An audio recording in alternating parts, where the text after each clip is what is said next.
ஒரு பாடகராக குப்புசாமிகிட்ட உங்களுக்கு பிடித்த விஷயம் இது, ஒரு மனிதராக குப்புசாமிகிட்ட பிடித்த விஷயம் இது. பாடகர்னா பார்த்துட்டிங்கன்னா இவர் பெரிய ராட்சசன் சார். பாட்டு பாடுறதுல ராட்சசன் நான்.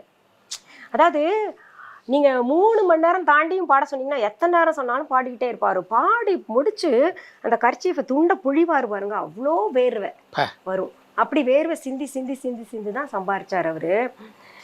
அதுவும் பார்த்தீங்கன்னா ஒரு கொள்கை பிடிப்பு இருக்கு பார்த்தீங்களா, அந்த பாட்டில் இப்படி தான் பாடணும், இப்படி தான் இருக்கணும், பணம் வருதுன்றதுக்காக நம்ம கொள்கையை மாற்றக்கூடாது, நம்ம அந்த பாட்டில் உட்காந்து தான் பாடணும், அந்த இதில் வந்து எனக்கு ஏற்ற மாதிரி அவர் இருக்கார் பாருங்க. எனக்கு அந்த கொள்கை பிடிப்பு ரொம்ப பிடிச்சிருக்கு. பணம் வருதுன்றதுக்காக நம்ம எல்லாத்தையும் செய்யக்கூடாதுன்றது மாதிரி அது ரொம்ப பிடிச்சிருக்கு சார். ஒரு மனிதனாக பிடிச்சது பார்த்தீங்கன்னா தாராள பிரபு. அது நல்லதும் கூட. அது பார்த்தீங்கன்னா சில சமயங்களில் வந்து ஒரு ஒரு குழந்தை மாதிரி இவரை வந்து ஈஸியாக ஏமாத்திடலான்னு வைங்களேன், ஈஸியாக எதுவுமே வாங்கிடலாம், அந்த மாதிரி ஒரு மனிதர் இவர். அதனால தான் பார்த்தீங்கன்னா இப்போ அது வந்து வெரிஃபிகேஷன் அப்படிம்பாங்க இல்லையா, verification first step, verification second ஸ்டெப்புன்ற மாதிரி செய்யணும். தான தர்மம் எல்லாமே செய்யணும்.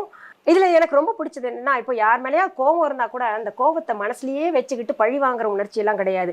அடுத்த நிமிஷம் பார்த்தா அவங்களுக்கு காஃபி தங்கையாலே போட்டு இருந்தாங்க குடிங்க, அது யாருன்னு பார்க்க மாட்டார். ஸ்டாஃபாக இருந்தாலும் சரி, இதான் அது எடுத்துக்கிறவங்கள பொறுத்து இருக்கு. ஆப்போசிட் பர்சன் இப்போ நல்ல ஸ்டாஃபாக இருந்தால் ஐயோ எவ்வளோ பெரிய ஆடு நமக்கு கொடுக்குறேன், ஒரு சிலர் இழிச்சவாயி அப்படின்னு நினச்சாங்கன்னா எப்படி இருக்கும். அப்போ வெரிஃபிகேஷன் அங்கெல்லாம் கொஞ்சம் செய்யுங்க, ஆனால் கரெக்டாக இருக்கணும், நம்மளும் நமக்குரிய மரியாதையை என்றைக்குமே இழக்கக்கூடாது அப்படின்றதில் நான் கொஞ்சம் இருப்பேன். அதில் ரொம்ப நல்ல இந்த சாப்பாடுன்னு வந்ததுன்னா கூட சார், இப்போ ஹோட்டல்லேருந்து சாப்பாடு வருதுன்னு வைங்களேன், ஏதாவது இல்லை வீட்டிலே சாப்பாடு இருந்தால் எல்லாத்துக்கும் கொடுத்துட்டு, கெஸ்ட்டு வந்தாங்கன்னா அத்தனை பேருக்கு கொடுத்துட்டு அதுக்கப்புறம் தான் கடைசியில் அவர் சாப்பிடுவார்.